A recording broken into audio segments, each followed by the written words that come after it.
Underrated watches. I feel like this is a topic I keep coming back to over and over again, but that's just because there's so many overlooked timepieces that I don't think should be overlooked. So today, I've got a lot of brands from Longines to IWC, Bulgari, and even Holy Trinity brands like Vacheron Constantin, and we're going to talk about their most underrated watches. Let's do it. Longines, in general, is one of the most underrated watch brands. They have been around since 1832, so over 190 years of watchmaking, and is still relatively affordable in the realm of luxury watches. I think they do have models that are getting the love they deserve, like the Heuer Conquest and the Spirit lines, but their classic lines are criminally underrated, and if I had to whittle it down to just one, it's the flagship Heritage. These kind of feel like the JLC Master Control with the sword hands, simple, symmetrical dial layout. And if it was me and my money, I'd be getting the variation with the moon phase display and date indicated by the small hand at the 6 o'clock. I'd describe these as a sporty dress watch. Fantastic offering. I don't know why more people aren't buzzing about these. Oh, Tag Heuer, a brand so many watch collectors and lovers have a complicated relationship with. It's getting harder and harder to be a shameless defender of Tag, but I truly want to believe, I truly wish I could believe that one day they will tap into their full potential. There's a few watches of theirs that I love, the Carrera dates, Aqua Racer, but I particularly love the more heritage-looking Carrera chronographs. These come in the universally loved case size of 39mm, available in black and blue, display case back for those who love to see how the watch works. These are the kind of watches that make me excited about Heuer and who they could be. There's also this teal Carrera chrono. Freaking look at that. That's a bit of me. A little less fussy than the previous chronographs, pops of color. I'm not sure how I feel about the 9 o'clock date, but I think I like it. It's kind of wonky and weird. Now, there aren't many underrated Tudor watches. I feel like Tudor is pretty rated. But if I had to choose their most underrated model, I would choose the Black Bay 58. That's a joke. That's a very niche joke for people who love watches too much. Okay. Underrated Tudors. The most underrated would probably be the fixed bezel Black Bays, the Black Bay 31 to 41s. Although these are kinda rated, I really feel like they should be talked about more than they are. Top tier, go anywhere, do anything watch with a COSC certified in-house movement, multiple sizes, could easily be a one watch collection. Breitling, just as a brand, is underrated, but if I had to choose their most underrated model, it's gotta either be the Top Time or Chronomat. But I would say Top Time. The Top Time B01 Deuce. I mean, look at this. Look at this. This is a chronograph with a bit of personality to it. Automatic movement, 70 hours of power reserve, 13.3mm thick, which is on the thicker side. But I mean, when it's a self-winding, so an automatic chronograph, that's not that bad. Too easy. The Portofino Perpetual Calendar. I don't know if that's how you say Portofino. Portofino. Don't do that, Brittany. Don't do that. Absolutely lovely. Look at this. I'd go stainless steel. Wonderfully complicated, wonderful looking. 40mm case size. The only thing I'd possibly change is it being self-winding with the rotor as it is right now. When you are doing something quite complicated, it's nice to fully see the movement. So micro rotor or hand winding would be my personal preference. But what do I know? IWC employs far smarter people than me to do this stuff, so. You know, I really need to start talking about Grand Seiko more than I do, and maybe even get a few of their watches into review. If you're someone from Grand Seiko, please send me watches. I'd love to review them. Some very high-level watchmaking with a distinct design language. But I feel like the SPGW 231 distinctly doesn't get the praise it deserves. I like to think of this as the Japanese Calatrava. Minimal dress watch, perfect proportions, with a case diameter of 37.3 millimeters, a lug-to-lug of 44.3 mil, and 11.5 millimeters thick. Manual wind caliber, which I always prefer with a dress watch, and a 72-hour or 3-day power reserve. There's a few underrated Omegas in my humble opinion, and I couldn't whittle it down to just one. So I'm gonna have two, the Railmaster and the Planet Ocean. Starting with the Railmaster, this almost feels like a no-date, fully brushed Aquaterra, a go-anywhere, do-anything watch, and a great entry point to the brand. This watch was relaunched in 2017 and pays tribute to the Railmaster technician watches of the late 1950s.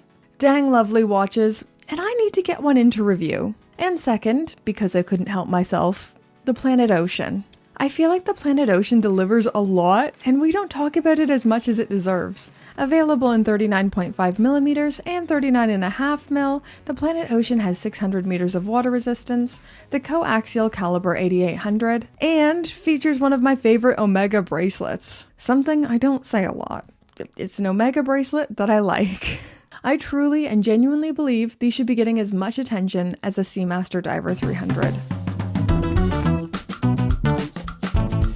So when I think of Bulgari watches, my mind first jumps to the Octofinissimo, sidebar, amazing watch. Then it goes to the Serpentine, not my style, but it's okay if it's yours. But I recently tried on the Bulgari, and it really freaking won me over. 40mm titanium case, it is very light, and it just feels fun on the wrist. It has an automatic movement, 100 meters of water resistance, and just feels so different than the same watches we keep seeing over and over and over again. I know this one won't be for everyone, but I found it playful, sporty, kind of a dark horse, and it retails for £2,800, which isn't cheap. But in the world of luxury watches, and how much you're getting with this, it's kind of not bad. Okay, we all knew Rolex watches was gonna come in somewhere. If you follow my channel, you know I'm a big lover of Rolex. In the sports category, I just think they're fantastic. I don't think they can be beat at the price point and what they deliver at retail. My personal thoughts. They're hyped for a reason. People seem to universally love them for a reason. Ooh, I'm going to be hearing about that in the comments. Underrated and Rolex don't usually go hand in hand, but I think there's two models. There's two models in the modern Rolex catalog that are kind of underrated for what they are. So I'd say the Explorer 2 and the Yacht-Master. But if I had to say just one, I'd lean more Yacht-Master.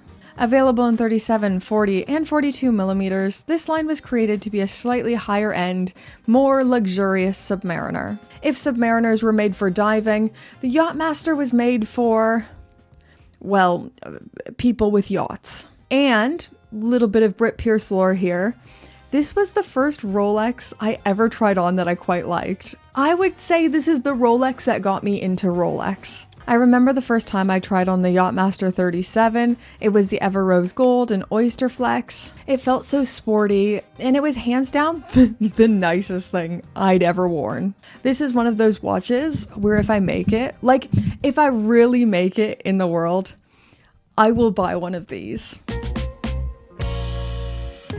Now, in contrast to Rolex, where Rolex and underrated feels like an oxymoron, JLC and underrated go hand in hand.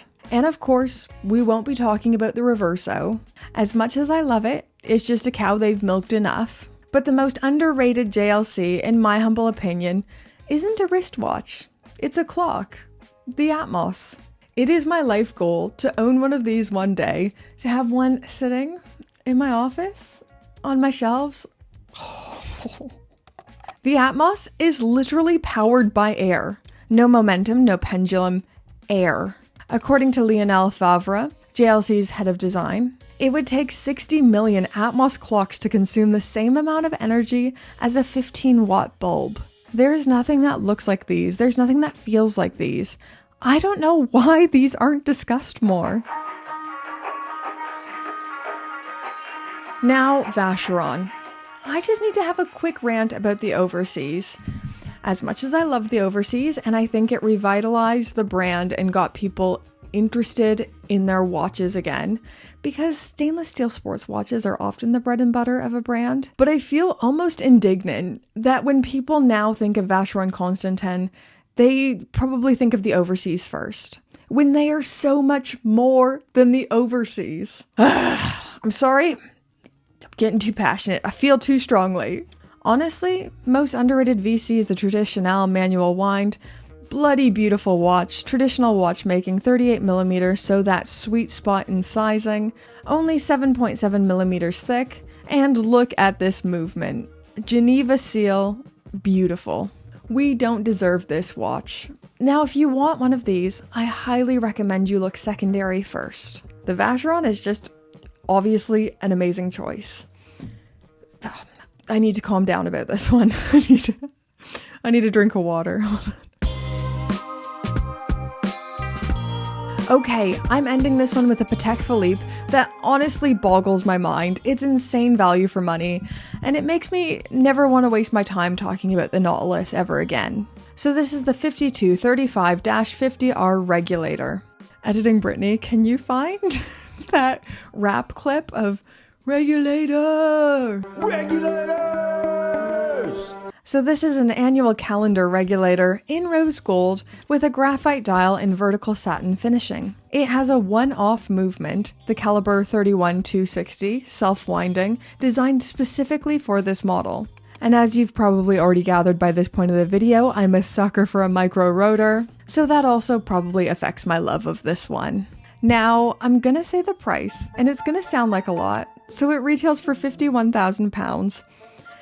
And I'm not saying that's chump change, that's a lot of money. But I am saying what you get for the money is really, really, really good. So the new Nautilus, the 5811 white gold, retails zero complications, no complications, retails for £60,000. So this regulator's pretty dang good.